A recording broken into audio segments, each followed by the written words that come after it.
হ্যাঁ, রাতে 9টার দিকে আমি এখানে এদের সিএনজি পাম্প আছে, এদের মানে গ্যাস পাম্পের এখানে আমি গাড়িটা রাখে 9টার দিকে আমি চলে যাই। গাড়ি লক টক গ্লাস করে মানে লক করে ড্রাইভার চলে গেছে, আমাকে হিসাব নিকাশ ক্লিয়ার দিয়ে চলে গেল আর কি।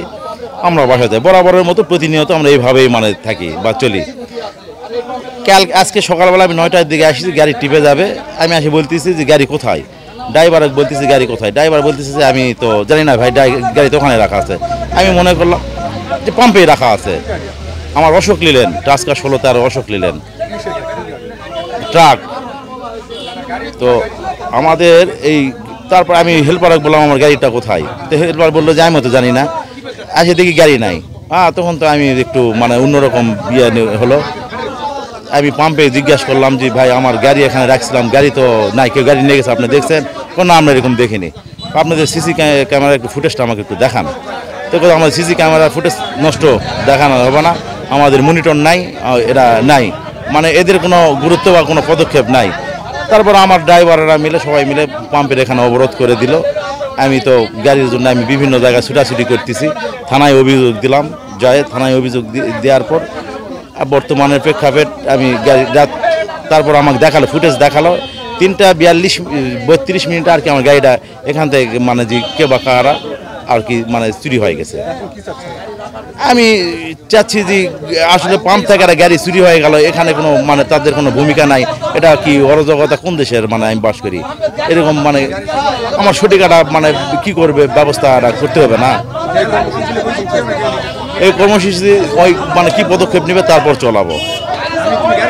নিরাপদ নেই এবং মালিক পক্ষ কোনো বারবার বলার পরও তারা কোনো পদক্ষেপ নেয় না। এরকম সব গাড়ি থেকে আজ ব্যাটারি হারায়, ক্যালিডা হারায়, তারা কোনো দায়িত্ব নেয় না এবং লিবেও না। 2 দিন নাইট গার্ড রাখলে 3 দিনের মাথা তার থাকে না, তারপর আমাদের কোনো রকম কোনো দায়িত্ব নিবে না।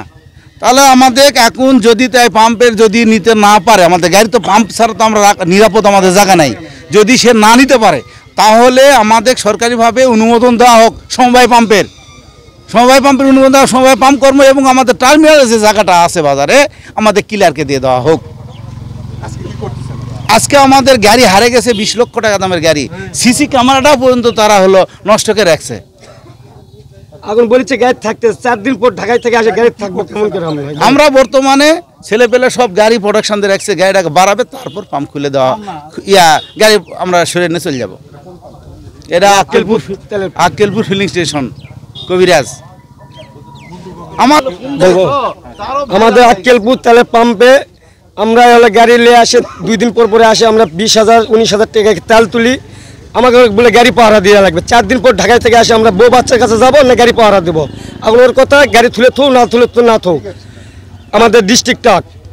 এখন উনি তেল বিক্রি করবে, গাড়ি থুবা দিবে না, একটা নেট গার্ড থুবে না। আমরা 4 দিন পর ঢাকায় থেকে আসে, আমরা কেমন করে বাড়িতে থাকবো না গাড়ি থাকবো? আমাদের তো বউ বাচ্চা আছে, বাপ মাও আছে, উনি এখন কোনোটাই কিছু করবে না। আমাদের জিনিস দৈনিক হারে যায়, তেল হারায়, কালকে ব্যাটারি হারায়।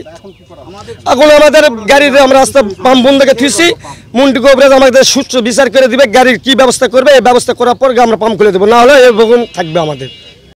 রশিদ মন্টু, আমি আক্কেলপুর ফিলিং স্টেশনের মালিক। আমি আজকে সকালে বেলা 10টার দিকে পাম্প থেকে খবর পেলাম, আমার ম্যানেজার রিংতে বললো যে এখানে একটা ট্রাক চুরি হয়ে গেছে। তা আমরা বললাম কার ট্রাক? তো বললো যে মালিকের কথা বললো, মালিকের কথা বললো যে এরকম ট্রাক চুরি হয়েছে, তারা দাবি করতেছে আমাদের ব্যারিকেড দিয়ে ব্যবসা করতে দিবে না। আমার ট্রাক কেন চুরি হলো, আমার ট্রাক বার করে দাও।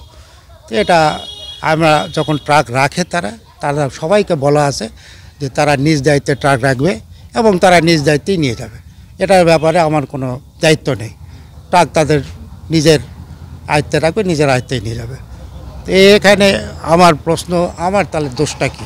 আমার তো কোনো দোষ নেই, আমি তাদেরকে রাখতে দিছি, এটাই আমার দোষ। আমার জায়গায় তারা ট্রাক রাখতে পারে না, জায়গা নাই, এখানে আবার রাখে, এটাই আমার দোষ, এছাড়া আমার কোনো দোষ নেই। সিসিটিভি ফুটেজ আছে, ওনারা দেখতে পারে কে নিয়ে গেল না নিয়ে গেল, দেখুক, এখানে সিসিটিভি আছে, ওনারা দেখুক। প্রশাসনকে বলেছি, প্রশাসনও দেখুক। এই সবাই এখানে ট্রাক রাখে, তো এই বিনা পয়সায় ট্রাক রাখে, ট্রাকের থেকে উনি ভাড়া নেন না। এখন আপনারা এখান থেকে তেল নেন, এলাকার মানুষ সেই জন্য রাখে।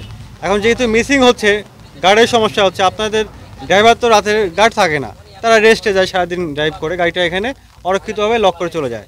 তো এই জন্য সুরক্ষার জন্য উনি একটা নাইট গার্ড দিবেন, 10,000 টাকা দিবেন, নাইট গার্ডের বেতন দিবেন।